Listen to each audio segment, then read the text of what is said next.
Hi friends, welcome to Ranjana's creation. இப்போ நம்ம பச்சை மாங்காயில் ஊறுகாய் எப்படி தாளிக்கிறதுன்னு பார்க்கலாம். அதுக்கு நான் ஒரு மாங்காவை குட்டி குட்டியாக கட் பண்ணி அதில் உப்பு சேர்த்து நல்லா மிக்ஸ் பண்ணி வச்சுக்கலாம்.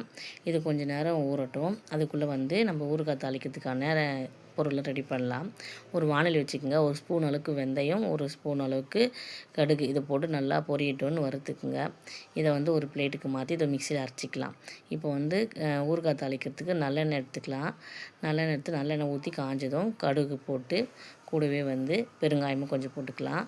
போட்டு இது நல்லா பொரிஞ்சு வரட்டோன்னு இப்போ நம்ம கேஸ் ஆஃப் பண்ணிடலாம்.